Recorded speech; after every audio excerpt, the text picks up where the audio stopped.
Hello friends, welcome back to Suvarna simple life.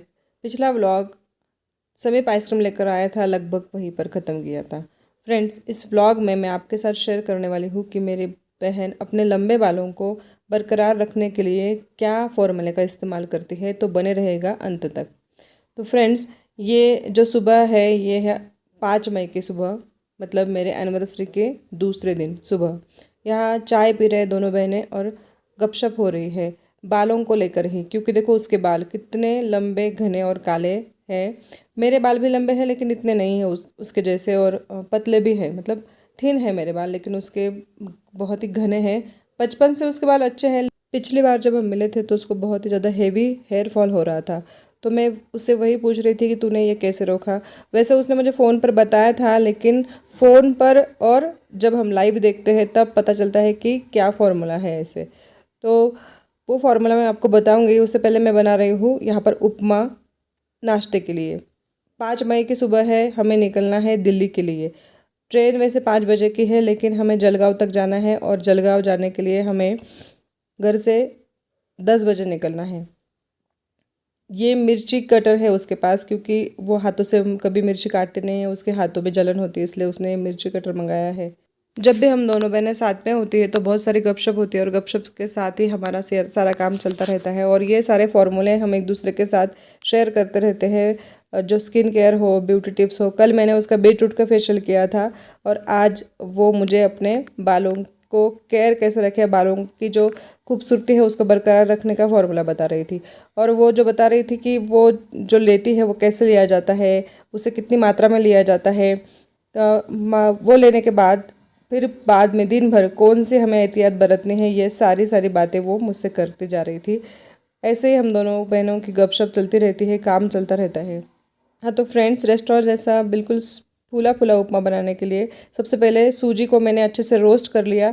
उसके बाद उसका छोंक रेडी करके उसमें फिर से वो जो सूजी है उसको 2-3 मिनट चलाया, और जितनी सूजी है उतने उससे 3 गुना ज़्यादा पानी डालकर मैंने उसको पकाने के लिए रख दिया। नमक, थोड़ी सी शक्कर और थोड़ी सी हल्दी डालकर ये उपमा मेरा रेडी हो गया, और आखिर में हरा धनिया डालकर उपमा रेडी है खाने के लिए। हाँ, तो फ्रेंड्स, मैं जो बता रही थी फॉर्मूला, ये फॉर्मूला जो मेरी बहन इस्तेमाल करती है बालों के लिए। चिया सीड्स, काले तिल, पम्पकिन सीड्स, मेलन सीड, सूरजमुखी के सीड्स, इन सबको एक साथ मिलाकर 1 चम्मच हमें रोज़ खाना है। कोई टाइम का बंधन नहीं है, जब हमें लगे तब हम खा सकते हैं, रोज़ एक बार। और ये खाने के बाद हमें क्या करना है कि दिन भर ये ध्यान रहे कि बहुत सारा पानी हमारे पेट के अंदर जाए। देखो, ये बैठ कर यही खा रही है अभी वो सीड्स। ये जो ब्लाउज़ है उसने मेरे लिए सिला है, ब्लाउज़ सिलकर वो रेडी कर रही है, क्योंकि मैंने थोड़ा सा वेट लॉस कर लिया है, इसलिए पिछला जो नाप था मेरा वो अलग हो गया है। तो उसने कहा कि तुरंत मुझे ये तू पहन के दिखा, ताकि मैं तेरे दूसरे ब्लाउज़ सिल सकूँ। तो ये फ्रेंड्स, अभी मुझे सफ़र के लिए निकलना है, इसलिए मैं सफ़र की जो खाने की तैयारी है वो कर रही हूँ। मैं बना रही हूँ आलू की सब्जी, पीली रोटी बनाऊँगी, और मूंग दाल की पूरियाँ बनानी है। ये सब रेडी कर कर मुझे लेकर जाना है, क्योंकि ट्रेन का सफ़र है, दिल्ली के लिए निकलना है। दिल्ली की ट्रेन वैसे 5 बजे की है। सबसे पहले हम जलगांव जाएंगे। जलगांव लगभग हम 2:30 बजे तक पहुंच जाएंगे, और दिन भर खाने के लिए कुछ साथ में होना चाहिए, इसलिए ये सारी मैं तैयारी वहाँ पर कर रही हूँ।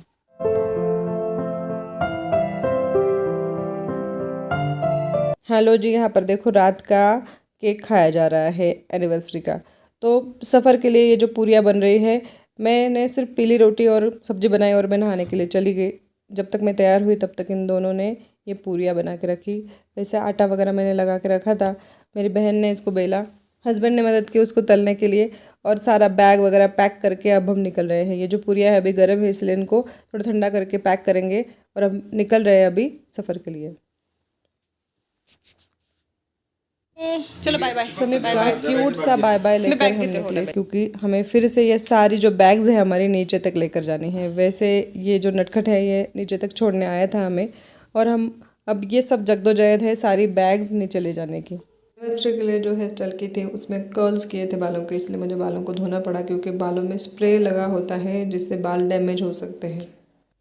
सबको बाय बाय कर कर हम निकल गए नीचे। हमारी जो कार है हमने वही पार्क कर दी है, क्योंकि अगला सफ़र अभी बस, ट्रेन और कार से होगा। समीप को एक बाय बाय देकर फिर से आखिरी वाला हम निकल गए वैकेशन पर।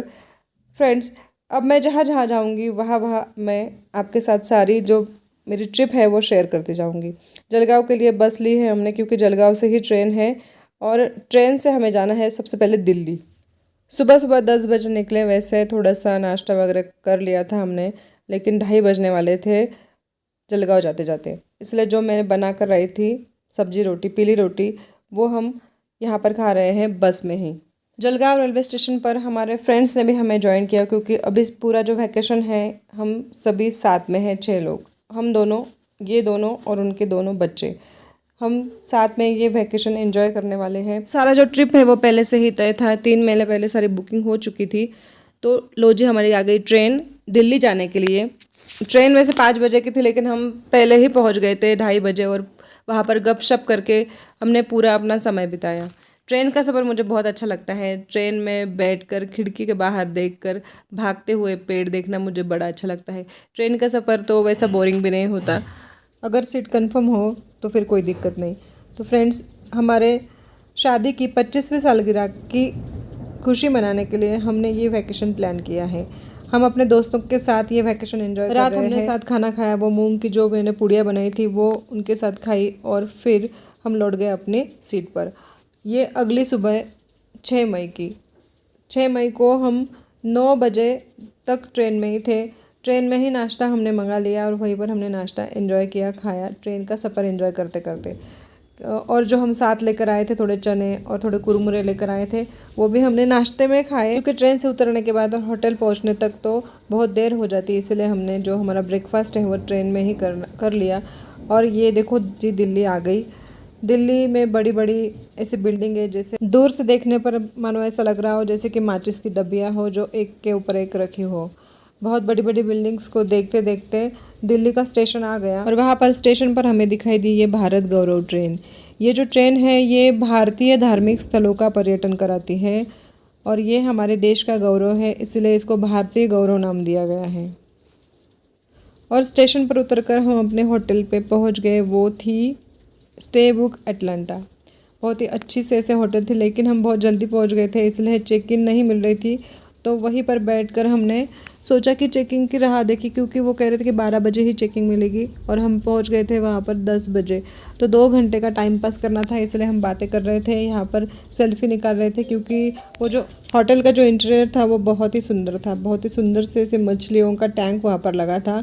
बहुत देर तक टाइम पास हो गया उनको देखते देखते। उनकी जो हलचल है मछलियों की बहुत ही सुंदर लग रही थी। लेकिन ये देखते देखते 10 बजे हम वहाँ पहुँचे थे, लेकिन 11 बजे तक हमें रूम मिल गई, और हम ये मछलियों को एंजॉय करते करते हम अपने पहुँच गए रूम में। रूम बड़ा ही अच्छा और प्रीशियस था ये रूम, और यहाँ पर फ्रेश होकर और सारा कुछ समेट कर हमें आज दिल्ली घूमना था। आज का दिन था हमारे पास दिल्ली घूमने के लिए, क्योंकि कल हमें निकलना था शिमला। दिल्ली में हमने क्या क्या देखा वो मैं आपको साथ अगले व्लॉग में शेयर करूँगी। तो अगर आपको ये व्लॉग पसंद आ रहा है किसी भी वजह से, तो चैनल को लाइक और सब्सक्राइब ज़रूर करना। मिलती हूँ अगले व्लॉग में। राम राम जी।